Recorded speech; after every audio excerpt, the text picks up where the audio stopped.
Next up in the bowl, we have some fabulous Sakai Hiroshima, best breeder of Kahaku Sanki in the world.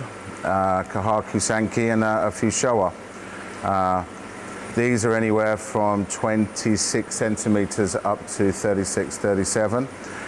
Some are guaranteed female from Sakai, some are unsexed. So we're looking through these now. The first thing you can notice about Sakai Jumbo Tosai is the body shapes. A real powerful, chunky fish. You'll also notice that the body lines aren't dumpy. They're not fat like me. They're very, very good body line, which means there's no arse on the fish, no buttocks on the fish. If we look at some of the best body shapes in here, this Sanki here, very good body line. Very good body line, very strong frame, big heads, long distance between the dorsal and the nose here, but more importantly this area here. You know, if we turn this one over and look at things like real deep fish, this particular Sanki, quite an interesting flowery pattern. There's some nice Tsubo Sumi coming up. And what you'll notice about Sakai Sanki is the quality of Sumi. Here's one that's more developed. And as the fish gets bigger, so maybe 3 or 4 years old, the Sumi will develop and become like real block Sumi. Very, very strong and very impressive. Can you explain what Tsubo Sumi means? Tsubo Sumi is important Sumi or Sumi on the white. Now you see this particular fish here. This Sumi here is underlying.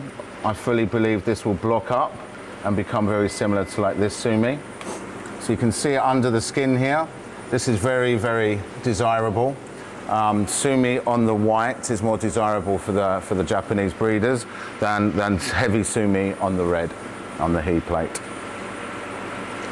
So guys, what's your favorites in here? I mean, they're all very, very good quality, very good body shapes, very interesting patterns, very good he quality. What's your thoughts? Mine is this Sanki here. I think this has really good potential. The skin on it is probably one of the best in this pond, in this bowl.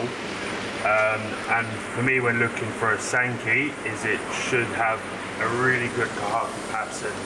So if you take away all the black, it should be a really good Kahaku, which I think this one is a really good example of that.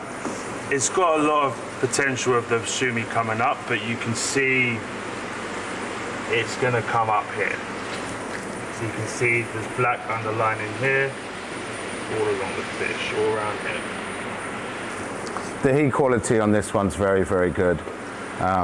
Looks like it's been painted on, layers and layers of paint painted on. And already at this young age, look at the quality of the Kilran Sashi here. It's like razor sharp already. So this will be a really interesting point of the fish as it gets bigger and bigger. Fully believe the Sumi will come here, which clasps onto the white.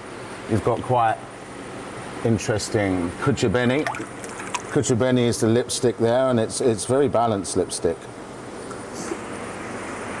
How about you, Amir? Which ones would be your favourite, man? Bit spoiled for choice. I'm a bit torn. I really like the Showa in here. They're very, very striking Showa, although maybe not one of the varieties Sakai's known for, but very, very striking and very appealing, with the Sumi coming up and very balanced.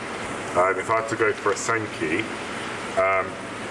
there's something in this one that I find quite attractive, where the Sumi is still to come and it's filling up, as Tony said, all the white, so Tsubo Sumi. I really like the head pattern on this one, where it starts between the eyes.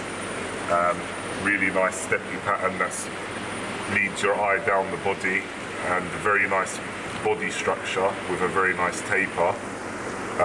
Yes, I feel like that's a fish that would be one to watch to grow and for the future. To watch to grow or to own? Yeah, possibly to own. I'll see if it's still around in a month or two. And yeah, but I'll give customers first a chance to get I know it's a bit early of the year, but it could probably be the Christmas bonus this year too. Could be, but. So, can you tell me a bit?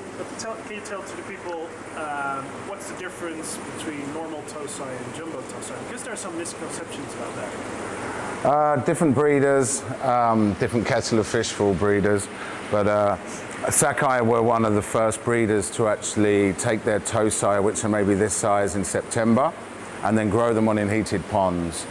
Reason being, but the sooner they can determine whether it's male or female, it's better for them because they can grade them and price them accordingly. And plus, when they're going back into the mud ponds at this kind of size, you achieve the kind of Nisai growth that Sakai does, getting up to 60, 65. I've seen that 70 cm plus Nisai with bodies. Sakai are obviously one of the best breeders, or the best breeder in my mind, in Kohaku and Sankey. And some of the fish are fabulous, but a fish maybe like the one Amir's looking at, which is, what has it got? This one here. I mean, look at the body and the shoulders of this koi. This could quite easily weigh double the weight of a comparable other breeder's fish with the same pattern, maybe the same skin quality, but the body on this one and the overall aura of the fish, the powerfulness of the fish, is going to be far superior on this Sakai tosai. Yeah, I've got to thank Koichiro Sakai and Kenshiro Sakai for giving us the opportunity to bring these fish into the UK. We've here at Koi Water Barn, we've got a very long relationship with Sakai, going back nearly 30 years. We were very lucky and honoured to be able to win or supply the winning fish at the 2006 All Japan Koi Show, which was the first time a non-Japanese dealer had supplied the best in show fish. So that was an amazing experience for us. We managed to supply the reserve grand champion in 2005 with the Mariten Kohaku, and was very, very honoured 1 year later to go one step further and take the big prize. So our relationship with Sakai goes back many years, and I think with a lot of Japanese breeders, they do put a lot of emphasis on the relationship that you have with them. They know you're going to look after their fish, quarantine them correctly, and build the right ponds, and give the right advice to hobbyists that love this hobby. It's a great hobby to get into. You'll find you're always learning, and fully recommend Sakai Fish. Thank you, Kenshiro, and thank you, Koichiro, for everything you've done for us. Yeah, that's really awesome. So these are very nice, high quality fish, guys. So these are also, of course, more expensive in a higher price range than the normal tosai you probably can also select from, but there's a reason why these fish are more expensive, and we just talked about it. It has to do with the selection process that has been done by the breeder itself. It has, yeah. Sakai breeds nearly 20 to 30 million fry, and then reduces down to maybe in the region of 10,000 two-year-olds. Some of the best fish go to auction, and similar fish at auction of this quality would maybe raise over £1 million. Some of these, because of our relationship and the quantities we buy, these are starting at a little more than €500. What's a fair price, to be honest? Because it's a very fair price. Quality is really good. And I also found one of my favorites that I really like, because I really like the Tschumi in this one. This is an absolutely beautiful fish. Yeah, Tschumi quality very good on this. Look at this here for Sankey. This is beautiful. We're thinking this is from the Dragon Ball bloodline at Sakai, which he actually crossed a Isa Showa with amazing Tschumi, and he's managed to get a whole batch of fish with really block Tschumi with really nice edging, real fabulous fish. And again with the Sakai trait, which is the strong body and great skin. Talking about strong bodies, yeah, really nice. All right, thanks, guys, man. Thank you so much again for this koi appreciation episode.